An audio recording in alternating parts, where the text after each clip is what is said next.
I want to give a special shout out to all my patrons, my Bibliospran, Bibliohowlers, and Bibliomancers. Thank you so much for supporting my hobby and passion even more. It means so much to me. Hi everyone, Petrik here.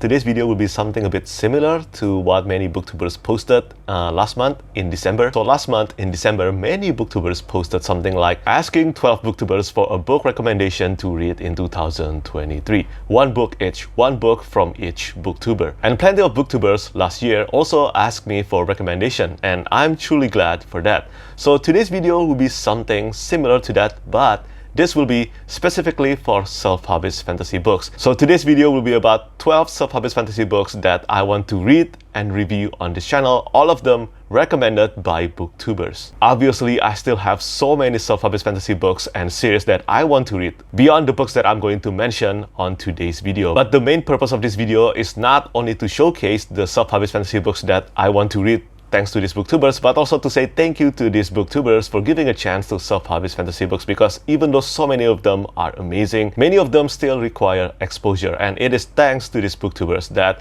they gave me the final push to actually want to read these 12 books. So yeah, let's get started. The first one is Legacy of the Brightwash by Krystle Matar, recommended by Made Between the Pages. This is the first book in the Tainted Dominion series. So for Legacy of the Brightwash, this is an odd one because I have known about Legacy of the Brightwash for quite a while now, and pretty much everyone I know who have read this book loved it so much. They call it character-driven grimdark fantasy with romance in it. I love character-driven fantasy, I love grimdark fantasy, and if romance is done well, of course I will love them as well. And if you haven't checked Taylor's review on Legacy of the Brightwash, I highly recommend you to check out the video. It is awesome. And yes, I know that I have mentioned I wanted to read Legacy of the Brightwash in December, but I couldn't get to it. December was just too busy for me, and it was also my Patreon self-published fantasy pick of the month. But yeah, I couldn't get around to it, but this year, I definitely will read Legacy of the Brightwash, hopefully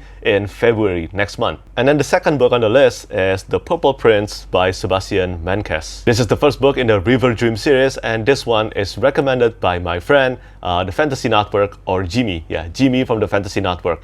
He has also done such a great review on The Purple Prince, and for this one, unlike Legacy of the Brightwash, I never knew about The Purple Prince until Jimmy gave such a glowing review to this book on his channel, and now it is on my radar, it is on my TBR pile, and the author was kind enough to send me a hardcover copy of The Purple Prince that was published through Kickstarter campaign. And Jimmy has mentioned on his review that this is an incredible character-driven epic fantasy with a detailed and well-realized world building. And just like Legacy of the Brightwash, I am so looking forward to reading this one, definitely within 2023 as well. And then the next book on this list is The Umbral Storm by Alec, Hutson. This one has been reviewed by Matt Book Review, and I am not a stranger to Alec Hutson's work. And ever since I got an advanced reading copy of The Umbral Storm, I already want to read it, and I never got a chance to get around to this one last year. I hope that I will get around to it this year. So Matt gave such a positive rating and review to The Umbral Storm. Additionally, I have read and really loved the Raveling trilogy by Alec Hutson. Alec Hutson is such a great writer. I am confident that I will love The Umbral Storm as well, and I hope that I will get around to it in 2023. But I can't promise this yet, so in the meantime, if you're interested in giving this book a try, but you want to read or watch a review on it first, well, check out Matt's review on it. And then the fourth book on this list is The Severing Sun by Vaughn Roycroft. I have talked about this book plenty of times on my channel, and yes, this one is recommended by Philip Chase, my friend Philip Chase, and also soon-to-be author Philip Chase. He called this one of the greatest self-published fantasy book that he has ever read, and I always appreciate, pay attention, and respect Philip Chase's review. If he called this one of the best self-published fantasy book that he has ever read, then I think there is a really good chance I will love The Severing Sun as well. And also, Vaughn Roycroft, the author, has mentioned that he planned to finish the entire trilogy, publish all the entire trilogy within 2023. Plus, Philip has also mentioned that Severing Sun will be suitable to those who love John Gwynn's book, George R. Martin's book, and also Evan Winter's books. And yeah, I love these authors' works so much. The plan right now is to read and review The Severing Sun in the month of March, but we'll see whether my reading mood will be suitable for it when the time comes. Moving on to the next one, this is Moon Deeds by Pickering. This is the first book in the Star Children saga, and this one is recommended to me by KDG.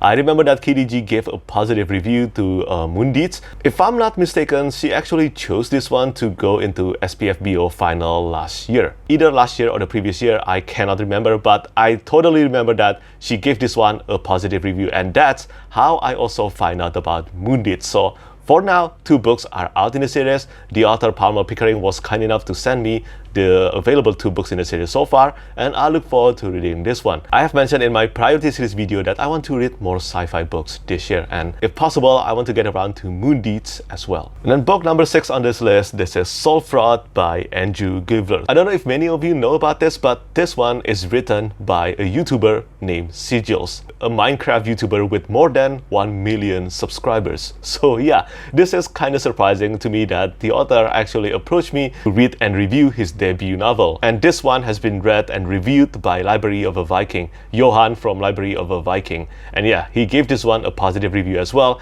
And urban fantasy is not a subgenre that I usually read. When it comes to fantasy, I tend to read epic fantasy, high fantasy, grimdark fantasy, or urban high fantasy. Basically stories that takes place in a different world or a fictional city. But considering how much I actually enjoyed and loved the Dresden Files by Jim Butcher and also Ethereal Earth series by Josh Erickson, I want to read more urban fantasy as well. And when my reading mood calls for it, I will definitely give Soul Fraud a try. We're halfway through the list now, and book number 7 on this list is Super Powered Year 1 by Drew Hayes, and this one is recommended to me by Andrew Wizardly Reed. So Andrew is my friend, and he read and reviewed so many sub-published fantasy books lately. I am truly amazed by his reading speed and output on his channel. It is incredible, and if you haven't subscribed to his channel yet, make sure to do it. So with that in mind, and also, by the way, the remaining books on today's video, all of them have been read and reviewed by Andrew as well. But for this particular case, he specifically recommended it to me because he knows I love superhero stories. I also love My Hero Academia anime and manga.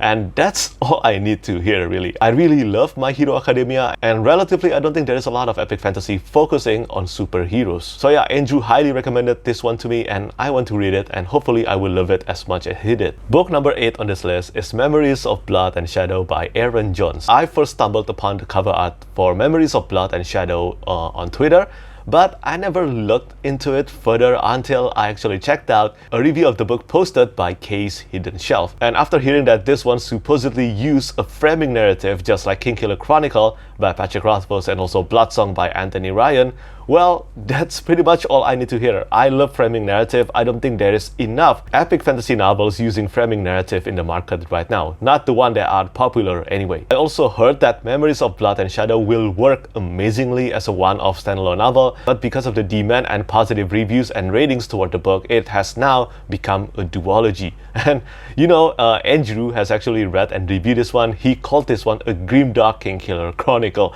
So yeah, I look forward to reading this as soon as possible. And speaking of grimdark, the next sub-published fantasy book that I want to read and review as soon as possible is A Touch of Light by Tiago Abdallah. I first heard about this from Alan from Library of Alexandria. So yeah, he gave this one a great review, a great positive rating and review, and ever since then, many booktubers have read and reviewed this one as well, many of my fellow booktubers, and they loved it too. If I'm not mistaken, this is a character-driven epic grimdark fantasy, and I usually end up loving that kind of fantasy book. It seems like plenty reviewers have mentioned that this one features a griffin. And yeah, griffin doesn't appear in epic fantasy as much as I thought they would. I think the sequel to this one, Shade of Madness, has been released or almost released. And yeah, in that cover art, you can definitely see a griffin. Also, if I'm not mistaken, Tiago Abdallah has mentioned that he planned to finish the entire series. Just like Vaughn Roycroft earlier with The Severing Sun, he planned to release the entire series this year. And this series, The Ashes of Avarin, will be a quartet. I think that is impressive if he managed to successfully publish the entire series this year. We only have 3 books left on this list, and the next one is a coming-of-age fantasy about a healer turned killer, and this one is recommended to me by Dominish Books. And the title of the book is The Soul Aspect by Mark Holloway. Soul Aspect was entered into this year's SPFBO competition, but even though Soul Aspect didn't make it to the final round of the competition, my interest in it was already intrigued after I found out that this book apparently features alchemy. Just like Griffins, alchemy is another aspect or element that relatively is a bit rare to find in epic fantasy. I am a huge fan. I am a huge fan of Fullmetal Alchemist Brotherhood. Fullmetal Alchemist, the manga is written by Hiromu Arakawa, but I also love the anime so much. It is one of my favorite anime of all time, and I have always wanted to read more epic fantasy that features alchemy in it. A great one, of course, and I think I will get what I want with this book. I love coming of age fantasy, I love magic schools, I love alchemy. I mean, what could go wrong with this book? I don't think anything will go wrong. At the very least, I think I will like it. And then the next book on this list is The Wistful Ascending by JCM Byrne. This is the first book in the Hybrid Helix series. I first found out about this book through a review posted by Michael Nips, and yeah, just like the Soul Aspect, this one didn't make it to the final round, but after watching that review, I couldn't resist. I definitely have to give this one a try. This really sounds right up my alley. And my perception right now is that The Wistful Ascending will be a fun to read sci-fi or space opera series. I also asked the author how many books will be in the series, and he said that he planned to make this one a bit similar to the Dresden Files. Each book in the series will have a self-contained story, but every one of them is connected to one another, so just like the Dresden Files. But yeah, I look forward to reading this one as soon as possible. At the very least, I want to read Wistful Ascending within this year. I own the entire published 3 books so far. The author was kind enough to send me all 3 in hardcover, and hopefully before the 4th book comes out, I have read the available 3 books. And finally, the last self-published fantasy book on this list is Voice of War by Zach Argyle, or the Threadlight Trilogy. This is the first book in the Threadlight Trilogy. I have known about this series for quite a while, for years now, ever since its entry into the final round of SPFBO. Right now, many booktubers have read and reviewed and also recommended the Threadlight Trilogy. And because of that, I have actually purchased and owned the box set, the Omnibus Digital box set. But I want to spotlight one review for The Voice of War, and this one is by my friend Tori from Tori Talks. Tori's review on The Voice of War was really good in my opinion, and if you haven't checked out any review for the book yet, I highly recommend you to check out her review on the book. And speaking of Zach Argyle, if you're watching this right now, make sure to check out the Epic Fantasy Audiobooks YouTube channel, where you can actually listen to Voice of War for free. And yeah, this is legal because Epic Fantasy Audiobooks is actually owned and run by Zach Argyle himself. I do not know when I will get around to this one yet, but I don't think it will be later than 2024. Many reviewers have mentioned to me that I will love the Threadlight Trilogy, and I look forward to reading this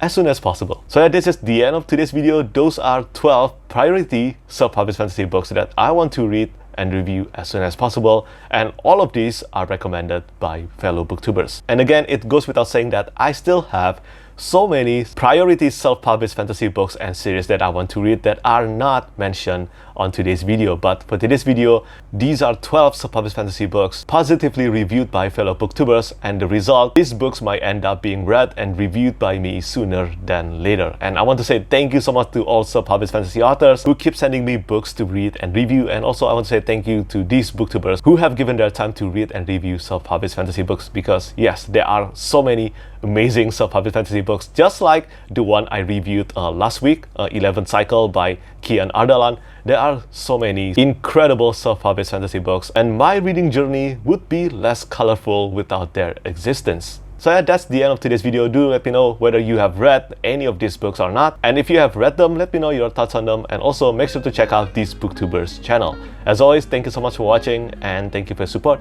Bye bye. Lastly, I want to say thank you so much once again to all my patrons who keep on supporting me.